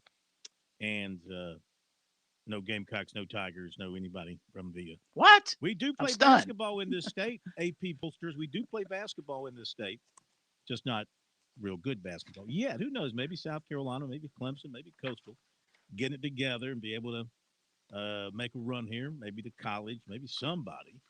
What else did I want to mention here? Did that. Talked about that. Caden Grice of Clemson named a preseason second-team All-American as a utility player by Baseball America. preseason third-team All-American as a first baseman by D1 Baseball. Okay, so he is getting some national acclaim there. And we did that, talked about that. All right, we're all good. Let's get back to the phones. Hank in Columbia with us next. Recruiting coming up after the bottom of the hour. Hank, good evening. Good to have you with us. Welcome in. Hey, Corn, how's it going? We're good. We're good. Good to have you with us. Yeah, Corn. We always have we do play basketball. We got to get the men to start playing basketball, but we do play basketball on the other side, and do it mighty well. The distaff side, is that what you're suggesting? There's, like I said, there's a team that does it and does it the best in the country here. But I wanted to say that, we were talking a lot about the college football going to 12 and how just because we have these 4 teams, you see some of these blowouts in the semifinal. But I don't think that Corn would extrapolate out to, if you go to 12 where you're going to have the first 4 teams get a bye, it can be kind of similar to, there were a lot of belly aching when the NFL decided to go to an extra playoff round. And last year's playoff round with extra teams was outstanding. But you look at this year, and you got 2 4 seeds playing for the Super Bowl. So you don't never know what could happen once you start to add in 12 teams and have a little bit more flavor. Even though you got those bye teams, if a team's had to play a game or so, you know how some of these teams kind of get into a rhythm and get cranked up. I think that's what college football needs, because basically it's been, well, we're going to look at the regular season and it's who should look like the champion or feel like the champion. But I think that adding those extra teams could provide some excitement, like the extra the teams and the extra things in the NFL. Mm-hmm. I hear what you're saying. I don't know. Won't work. The 49ers had 7 losses going into their game yesterday. It's just something funny about crowning a champion had they won the whole thing who had 7 losses in the regular season. You never see that in college football, of course. And Hank, I get but your it didn't point. make it less exciting. Yeah, I mean, I hear what you're saying. It's like the old smart guy himself, Professor Tom Hayes, used to always say, a postseason, a tournament, a playoff is not about crowning the best team. It's about crowning the team that played the best in the playoffs. He was so right. Oh, yeah, he the nailed that a champion. long time ago. The champion is about crowning the champion who wins. I mean, Florida. I mean, you remember, Corn? You go back to the late '80s or mid '80s. There was a time, a 3-year span, where Florida State, for whatever reason, whatever kind of funky thing they were doing in the offseason, Florida State would come out, and Florida State lost their opening game in each of those 3 years. Now, Florida State finished in the top 3 each of those years because they absolutely went and smashed everybody else throughout the whole season. Mm-hmm. But their one hiccup in the first game back there, when you say you wanted to look at this pretty picture to crown this team of the season thing, kept them out. But nobody wanted to see Florida State in the playoffs those 3 years. I think you remember that. That's right. Yeah. They always got it together after that opening, stumble. And if we go to a more expanded playoff than what we've got now, we're going to inevitably have teams winning championships with multiple losses, 2 losses, 3 losses, maybe, those who qualify for the playoffs. I mean, everything else is going like the professional ranks. Why shouldn't the playoffs? Let's have 24. But here's the difference. Let's have 24. Let's have 48. Let's do 48 playoff teams. 12 would do. 12 would do, Corn. Let's get 12 would do. Let's let them all play. If you get 12, Corn, you will get. Like I will say this: they might not have won the championship, but I can tell you what, there would have been power teams that year that Central Florida was really good. There would have been some power teams, maybe not the champion, but some of those teams that would have been facing off of them in the first round of the playoffs, that would have been jockeying to be out of that spot. They would have rather played one of the other Power 5 teams than to play that squad just because of the way they were playing. I don't disagree. With that. There just seems to be – there is no consensus on how to best handle a college football playoff right now. We've got the 4 teams. They've been talking about expanding They can't come together as a leadership on the best way to do it. So right now we're basically stuck with what you've got because they can't come up with a better solution right now. You know what the issue is, Corn, right? Well, the Rose Bowl. The 12. Well, no, the Rose Bowl is one. But the other thing is the 12 would be the best because you would get the Power 5 champion in each of them. You get a Group of 5 champion, and then you get another 5 or so, whatever you call it, 4 or 5 at large. But the only reason that the 12 wouldn't vote it on already is because you got 3 or 4 conferences that got a little butthurt because Texas and Oklahoma joined the SEC. Mm-hmm. So they want to put out the 8. If the SEC had come out and said they wanted the 8, I bet you those other 3 or 4 conferences would have said, well, 12 is fine. We got to run. I hear what you're saying. Be right back after the break. On Point Weather is made possible by our friends at Palmetto Citizens Federal Credit Union on 107 The Point. And here's tonight's forecast. Clear and cool with an overnight low of 32. Tomorrow, mostly sunny skies and a high topping out at 60. We warm up the rest of the work week, getting all the way up to the mid-70s by Thursday. Rain on Friday for us, and a cold front for the weekend with a Sunday high of only 45. Brian Leonard with you on Point Local Weather. Hey, who wants to make a resolution they can keep? Let's resolve to eat better pizza. Come on, you can do it with the Mellow Mushroom Pizza Bakers. Let's start slow with the crust. We'll hand toss that spring water dough just for you. Then add the freshest ingredients and serve it hot. Now, lift it. You're doing it. It's a change of pizza lifestyle. Happy New You from the Mellow Mushroom in the Vista and on Sunset in Lexington. With SRN News, I'm Keith Peters reporting. The federal prison system has been placed on a nationwide lockdown after 2 inmates were killed and 2 others were injured Monday during a gang altercation at a federal penitentiary in Texas. The incident happened about 11:30 a.m. Monday at USP Beaumont, a federal prison in Beaumont, Texas. 2 people familiar with the matter tell the Associated Press the altercation involved members of the violent MS-13 street gang. The attack is the latest example of serious violence within the beleaguered Federal Bureau of Prisons. The agency has struggled through a multitude of crises in recent years, including widespread staffing shortages, serious employee misconduct, a series of escapes, and deaths. On Wall Street, the Dow up by 406 points. The Nasdaq rose 469. More on these stories at srnnews.com.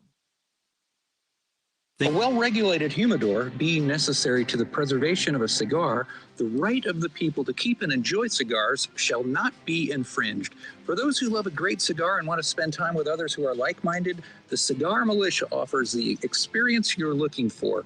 We're located in the Colonial Village next to the Melting Pot. The Cigar Militia offers exceptional cigars from around the world, staff to assist you in your selections, private cigar lockers, and a lounge where members can relax and enjoy.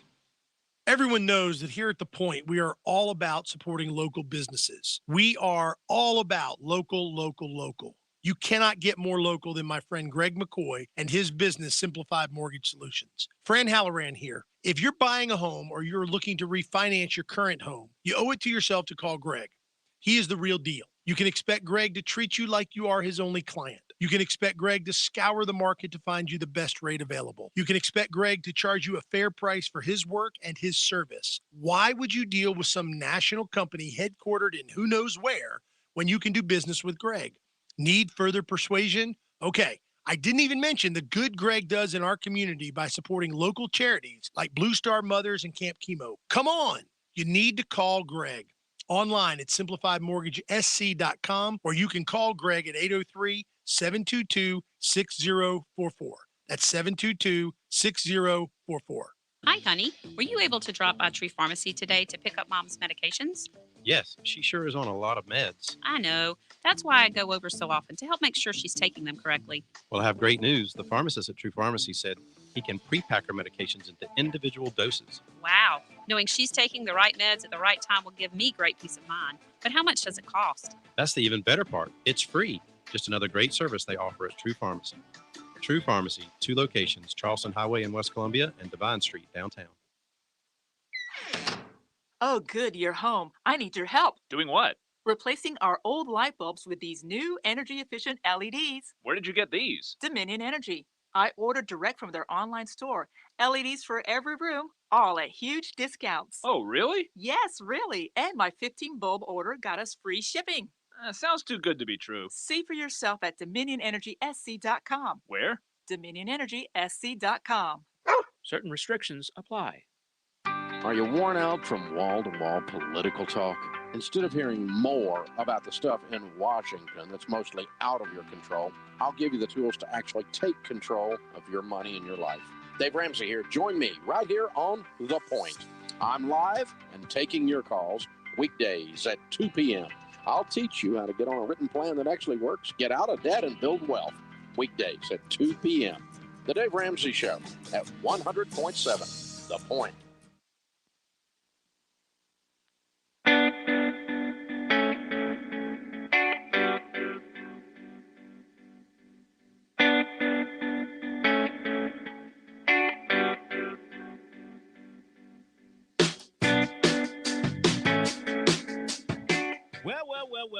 Well. Couple of things.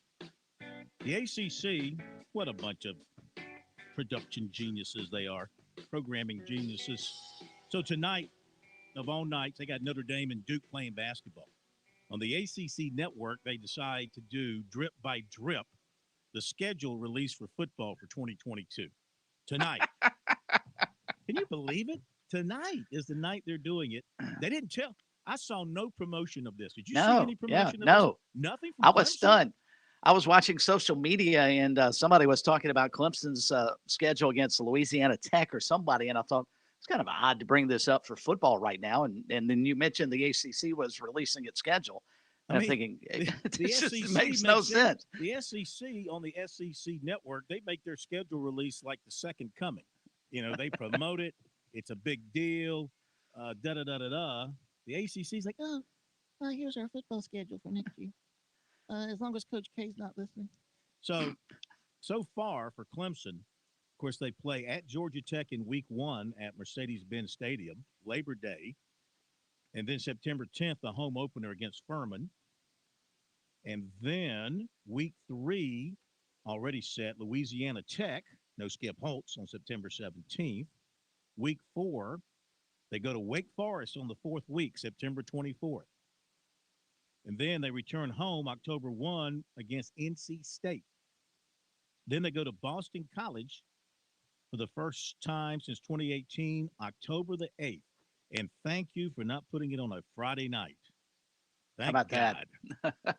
And then October 15th, they go to Florida State.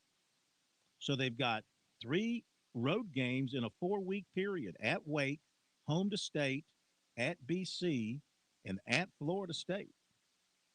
Okay, that's where they are right now in the drip, drip, drip. Oh, here we go. Clemson home to Syracuse in week 8, October 22nd. So we're through week 8 right now. We know that week 12 is South Carolina. So 9, 10, 11 all left to be announced. Drip, drip, drip by the flippin' ACC network. Unbelievable. When did you say Clemson was playing Florida State? Real quick, when did you say they were playing Florida State? October 15th.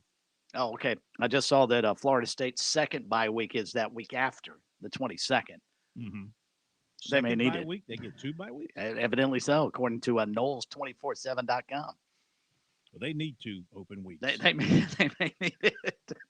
The other thing I was going to mention, you see where Brian McClendon has gone home to Georgia after being a brief time at Miami. It just dawned on me. I think somebody else said it about the former Gamecock coaches now in Athens. Every one of those guys, Will Muschamp, Mike Bobo, and Brian McClendon, came to Columbia, ATM the hell out of South Carolina, and now they're all back home in the nest at Georgia. Think about it. Now, Muschamp left. Well, he probably wouldn't have left, when he left. He was fired. I don't think he was ready to leave. But he left. And, of course, we all know that he ended up with about, a $14 million buyout plus all the other millions that he made while at South Carolina. And then McClendon, in his last year at South Carolina, he made $1 million as the offensive coordinator. And then Bobo, in his 1 year, he made $1.2 million at South Carolina before he left to go to Auburn. They came in. Don't you feel kind of what's the word? If you're Gamecocks, don't you kind of feel like cheated on? Raided, maybe? Like they just came in and took your money, and then they've gone to Athens to all kind of get together and sit around the campfire, roast marshmallows, rub the national championship trophy, and laugh at you. It's kind of how I look at it. It's kind of how And I had see Debo, it, you know. and had Debo Samuel and couldn't do anything with him too. Yeah, that Debo had some other good players. No, Debo no was doubt. there, you know. And by the way, let me just say this too. Yes, I will brag. All these people who are surprised, all these so-called experts, football experts around the country, who are like, damn, this Debo Samuel guy, he's really good. They weren't paying attention when Debo was at South Carolina, which another piece of evidence that shows you that you got the internet wannabes who claim to be experts in all areas of football don't know jack when it gets down to particulars of particular schools. I mean, anybody who watched South Carolina during Debo Samuel's career, especially his last season, knew he was a special football player. And I said on this show, if you don't take him in the first round, you are an idiot. If you want a receiver, do not pass up on Debo Samuel. Good call. And I didn't know he was going to become the Swiss Army knife. Sure. He's become, but I mean, he was great at South Carolina. He was great. And I don't know why he got passed over to the second round, but that's the 49ers' good fortune and the stupidity of those who were looking for receivers who passed him by. But that happens, the old Aaron Rodgers dropping to 24th and all that kind of stuff back in the day. It happens in the NFL draft. Anyway, just thought I'd throw that out there for your consumption tonight here on Sports Talk. Have we got any other Clemson dates filled since the last time we looked? Yeah. Clemson has a bye week on the 29th, then Notre Dame on November 5th. They go up to Notre Dame. So the road schedule for Clemson is a little bit tricky. Notre Dame on the road, Wake Forest on the road, Boston College on the road, Florida State on the road, Georgia Tech on the road. They go to Notre Dame. Are they getting nervous? They go to Notre Dame twice. Yeah. Wow. Yeah, they're back before getting them at home. November 5th, they're back at Notre Dame. Let's go to, we got to get to recruiting. I do want to get this call in. He's been waiting. So we go to Ken in Charleston. Ken, good to have you with us. Thank you, Phil. Like Ric Flair said, you got to pay the price. Pay the price. Yes, sir. Yeah, that's right. Woo! Yeah, this would have been Debo's second Super Bowl because he played in the Super Bowl the year that the 49ers lost to the Kansas City Chiefs. Because he played in there as a rookie. Huh. Okay. I didn't recall that, but I guess the Chiefs. Wait a minute. Yeah. Because the Chiefs. They beat the 49ers Chiefs in the Super Bowl. Yeah, because remember they went the 4 straight AFC championship, and they're the first team to do it. Now we know Buffalo did it, but they didn't always have home field. The Chiefs lost to the Patriots in overtime, and the Patriots wanted to beat the Rams in that Super Bowl. The next year, the Chiefs ended up beating, I think it was the Texans, and they ended up beating the 49ers. Last year, they beat Buffalo, and they lost to the Tampa Bay. And this year, they lost in overtime against the Cincinnati Bengals. Okay. Yep. So Devin Dabo, as far as I keep calling him Dabo, but Debo. Debo. And it says as far as the overtime situation, I think the Players Association are fine with it. They said those guys don't want to play any more minutes than they have to. So they agreed to these overtime rules because I hear a lot of fans complaining about it, but I hadn't heard much players complaining about it too much because they agreed to it. Who was the quarterback of the 49ers in 2019 when they went to the Super Bowl? That was it was Garoppolo. Was that Jimmy G?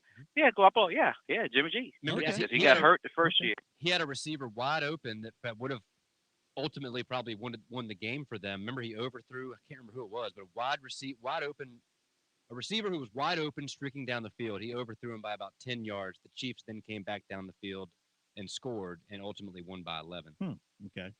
Yeah, and the Rams could have won that game. Yeah, I mean, the Rams, the 49ers, the guy dropped it. I mean, Stafford threw the ball directly into him. He just dropped the interception, that probably would have ended the game as well. And one last thing, last year Tampa Bay hosted the Super Bowl. It was the first team to do it. This year the Rams would be the second team to do it, but they one-upped them. They also was the first team to host the conference championship, and then the very next week or 2 weeks actually host the Super Bowl. So we had several records broken the last couple of years as far as the Super Bowl and the playoffs concerned. Absolutely. Hey, thank you very much. Great hearing from you. I Always. did not recall that. So Debo was on that team in 19 as a rookie. Is that right? Yep.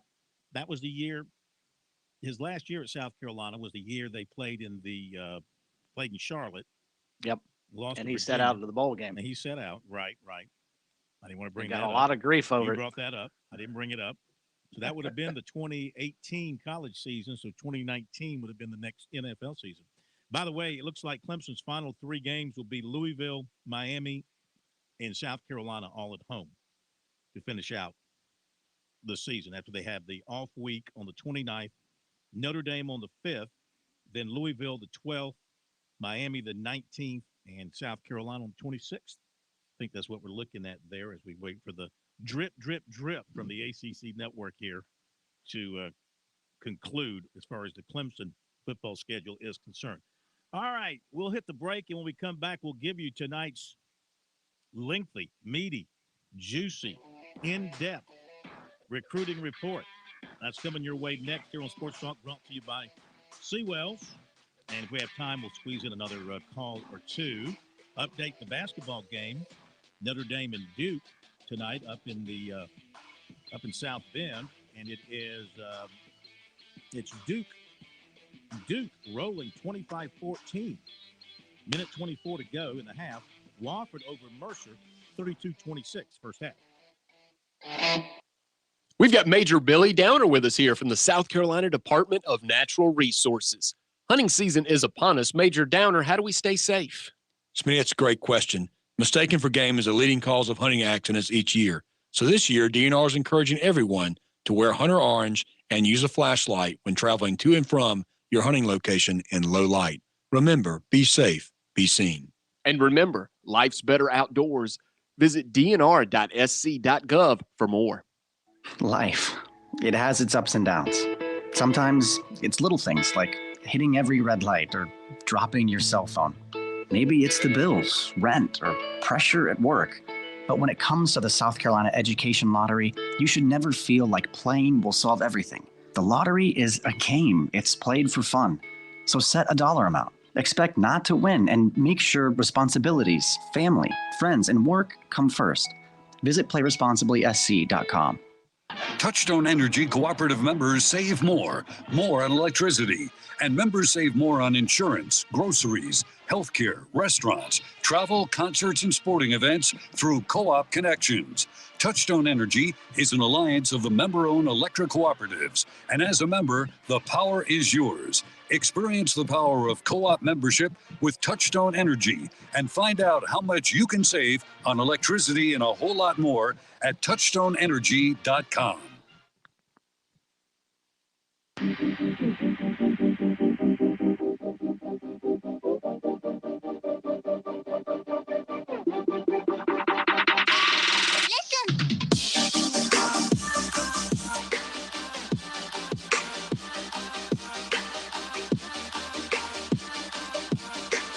Recruiting time here on Sports Talk, brought to you by Seawells. Hope you got by today for the daily luncheon delicious buffet. It's only $12. It's delicious, economical. You went by there, Pat? You give me a thumbs up?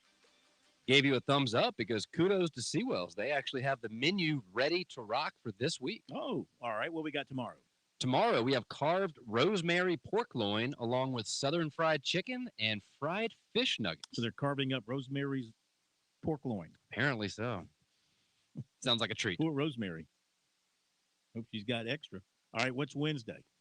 Wednesday is Thanksgiving. We have carved turkey breast with cornbread dressing and all the fixins, along with herb-baked chicken and 3-cheese ravioli with marinara. Not sure I've seen that on their menu before, so that sounds like a treat. Thursday, carved roasted sirloin of beef along with southern fried chicken and fried flounder, and then we'll round out the week on Friday with fried pork chops, southern fried chicken, and chicken fettuccine Alfredo.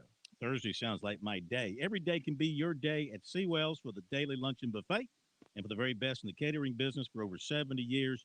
None other than Seawells, 1125 Rosewood Drive, 803-771-7385, SeawellsCateringSC.com. So, of course, it's the end of the road for the 22 recruiting campaign. Can I get a hallelujah? Hallelujah. Of course, that just means the 23 season begins Thursday in earnest. Of course, it's been going on with the 23 guys. Wednesday, the traditional signing day. Though players have a signing window until August the 1st, so almost all who have not signed will sign Wednesday. Clemson looking at linebacker T.J. Dudley, defensive tackle Caden Story, running back Andrew Paul, and running back Keith Adams Jr. for their final spots. Dudley and Adams officially visited over the weekend. Story was at Florida, and Paul was at Georgia. Clemson, they could get them all. I would say Dudley, Adams, they look really, really likely. Paul went to Georgia. Battle there between Clemson, Georgia for him, I would say. Story had been committed to Auburn, very close to Nick Eason. Probably going to fall Clemson's way. Looks like at least 3 of the 4, maybe all 4, will end up with Clemson. Though the fact they offered Keith Adams a full scholarship and took the gray shirt off of him could be an indication they believe Paul's going to go to Georgia. They didn't want to be short a running back in the class as a result. By the way, Adams now lives in St. George, Utah.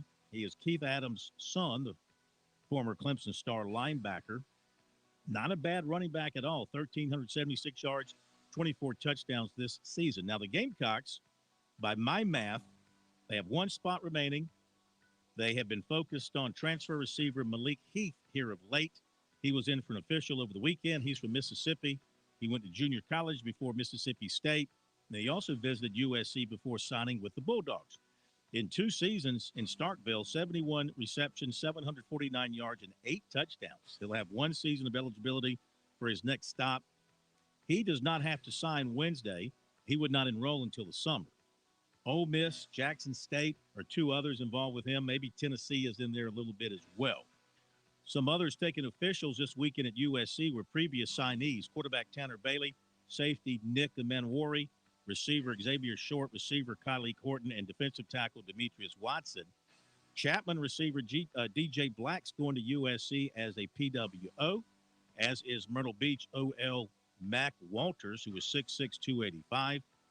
Also announcing today that he's going to South Carolina as a PWO was linebacker Agnation Shabazz of Kennesaw, Georgia.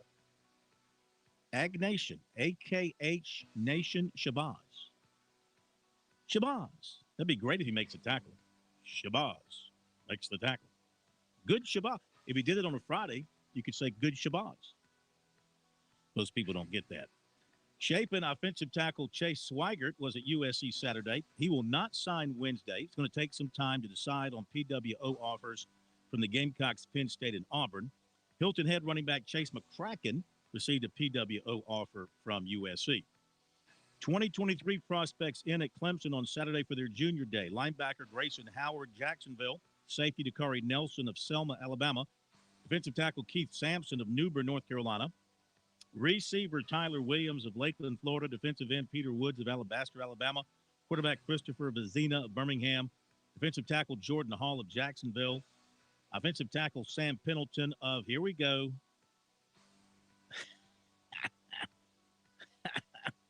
Pfafftown, North Carolina, or Pfafftown, or Pafftown. I've done it all 3 ways. Every time I do it, Smothers corrects me. I think it's Pafftown. Defensive end Keldrick Falk of Highland Home, Alabama. Linebacker Rico Walker of Hickory, North Carolina. Defensive lineman Victor Burley of Warner Robins, Georgia. Cornerback Avian Terrell of Atlanta, the brother of the former Clemson star cornerback. And safety Braxton Myers of Coppell, Texas. Howard, Nelson, Williams, and Hall picked up offers. All the others already had offers from Clemson. Clemson target defensive end Derek LeBlanc of Kissimmee, Florida, went to Oklahoma over the weekend after earlier projections had him visiting Clemson. Offensive tackle Luke Montgomery of Findlay, Ohio, did not make it to Clemson this past weekend, but is looking at March the 5th for a visit with the Tigers. USC and Clemson in the top 8 with linebacker Josiah Trotter of Philadelphia. Brother is at Clemson. The others on the list, A&M, Notre Dame, Penn State, Ohio State, West Virginia, Virginia Tech. 24 offensive tackle Cam Pringle of Woodland went to North Carolina Saturday. Dutch Fork running back Jarvis Green to Charlotte. Receiver Apollos Cook of River Bluff was at Virginia Tech. Defensive tackle Amon Smalls of Beaufort was at Wake Forest, and he was offered by Charlotte today. C.E. Murray receiver Nicholas Brown was at Eastern Michigan. Nation Ford quarterback Carson Black offered by Miami of Ohio and Charlotte. Northwestern offensive lineman Jordan Knox by Duke. Hilton Head defensive tackle Chris Marable by Florida State. Conway receiver Carlton Terry II committed to Wofford. Spring Valley defensive back DJ Williams to North Greenville.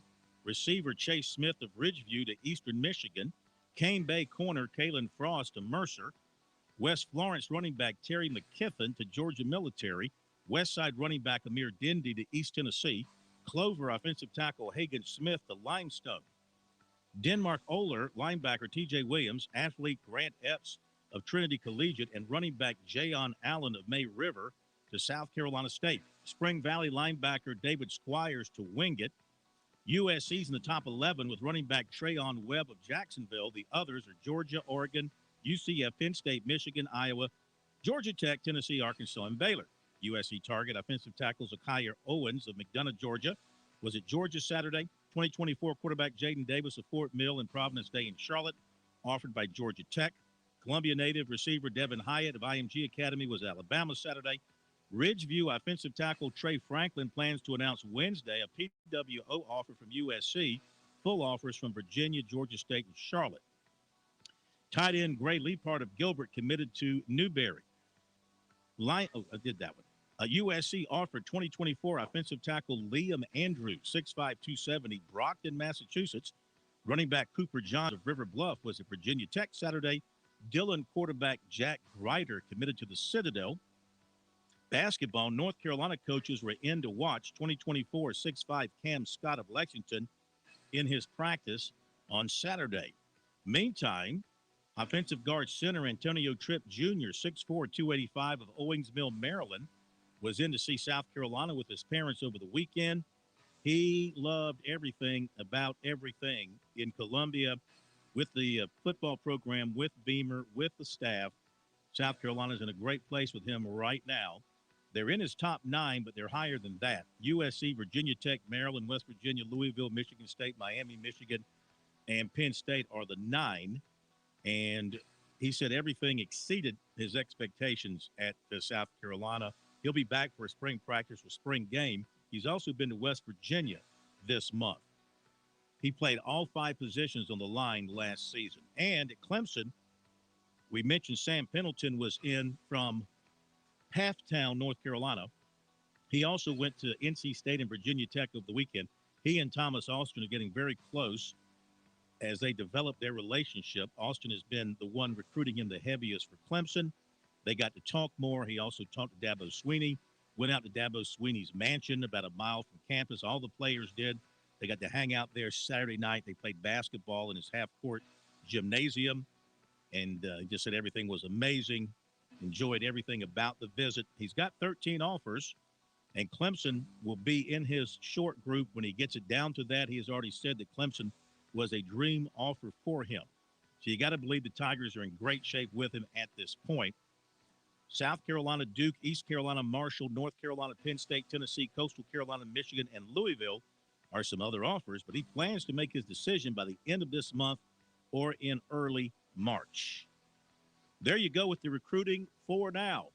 We'll be keeping a close watch on everything related to signing day over the next 48 hours, and of course, we'll be up early Wednesday morning to follow things as they happen, though I think, well, for the Clemson situation, I think most of the guys are announcing. It depends on if they're signing and sending it in and Clemson's going to announce it, then they're going to do an announcement, or if they're just going to wait and hold it and do their announcement and then send it in. We'll wait and see how all that unfolds. But it looks like, you know, Clemson's looking to finish with those 4 right now, and South Carolina's got that 1 spot. And I don't know that anything's going to happen for them between now and Wednesday with that 1 spot. And Chris, your quick synopsis of the recruiting situation. My guess is or my question actually is, how many more years do you believe we'll be talking about a February signing day? They've been trying to get rid of it for a long time, and it's still with us. Yeah, but they've never had the competition, I don't guess, with the December signing day like they do now, have they? Well, I mean, they put the December signing day in there to alleviate the wear and tear on those players who'd already made up their mind and were certain. Right. But the problem with that now is, of course, so many coaching changes that happen after the December signing day. Mm-hmm. Yet the vast majority of players are signing in December and taking their chances. Of course, the transfer portal makes it a little bit easier for them. Hey, that'll do it. We've enjoyed it. Thank you, everybody, for being with us. We'll do it again tomorrow night. We'll see you then.